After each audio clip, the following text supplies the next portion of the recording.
ईमानदार लकड़हारा। एक समय की बात है। एक गांव में एक गरीब लेकिन ईमानदार लकड़हारा रहता था। वह हर दिन जंगल में जाकर लकड़ियां काटता और उन्हें बेचकर अपना गुजारा करता था।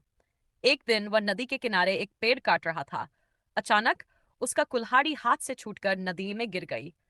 वह बहुत परेशान हो गया क्योंकि कुल्हाड़ी ही उसकी रोजी रोटी का एकमात्र साधन थी। लकड़हारा नदी के किनारे बैठकर दुखी होकर रोने लगा। तभी अचानक जल देवी प्रकट हुई।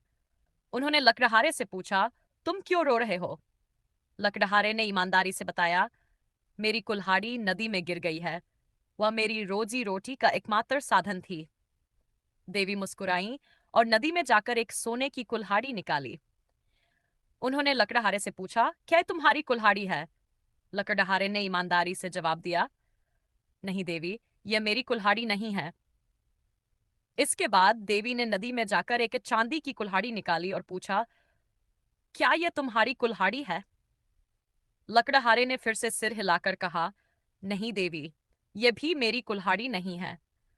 अंत में देवी ने नदी में जाकर लकड़हारे की असली लोहे की कुल्हाड़ी निकाली और पूछा, क्या यह तुम्हारी कुल्हाड़ी है? लकड़हारे का चेहरा खुशी से खिल उठा।